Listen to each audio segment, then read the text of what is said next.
Amazina yanjye ni Akimana Ange, nanjye ndi umubyeyi urerera muri Autism Rwanda.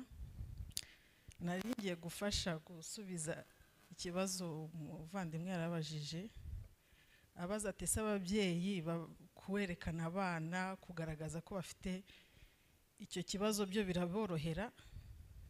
Nagira ngo mbasubize ntabwo ari ibintu byoroshye.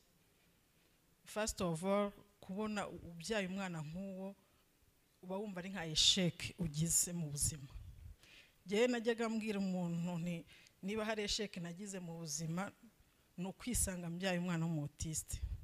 Byarangoye kubyakira, iba ari esheke ikomeye wumva udakwiye kugaragaza, kuko muri kamere y'umuntu ntakunda kurata intege nke.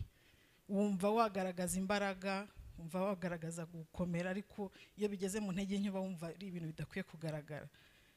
Inshuro nyinshi usanga ni nabyo uriya muvandimwe yavuze ati ababyeyi bakeneye gufashwa, kuko iyo udakomeye utabanje kwakira ibibaye nta kuntu wabigaragaza. Ujya kubigaragaza ni wa wundi utangiye gukomera, amaze kwakira ibibaye akavuga ati biragoye ariko ndabibonye ko ari ibyanjye, ngomba gushaka imbaraga. Utabishoboye kugira izo mbaraga ntago ashobora kugaragaza umwana. Ni hamwe usanga ubonye umushyitsi umwana ukamushyira mu cyumba ngo atamubona, wagira aho ujya ugatinya kugendana nawe kuko baba bafite imico, bafite uko bateye, bituma sosiyete ihaguruka. Bamwe bakabyita amazina, urerute. Ngiye nigeze njyana umwana kwa muganga, CH ndabyibuka, yari yagize allergie ku mwijima, yari yagize ikibazo ku mwijima kubera yafashe amavuta yanjye yo mu mutwe, nibagiye kuyashyira kure arayarya. Umwijima ugira ikibazo, amaso aba umuhondo, atangira kwihagarika inkari z'umuhondo cyane, mujyana kwa muganga. Ariko mugejeje muri laboratoire, umuganga nyakire yarankomerekeje, nshaka guhita ndira ako kanya, ariko nshaka imbaraga. Arambwira ati ni gute umwana ungana gutya utamwicaza ngo umubwire, agakora ibintu nk'ibyo ngibyo ukamwemerera? Nshaka imbaraga ako kanya ngo ntarira imbere y'abantu.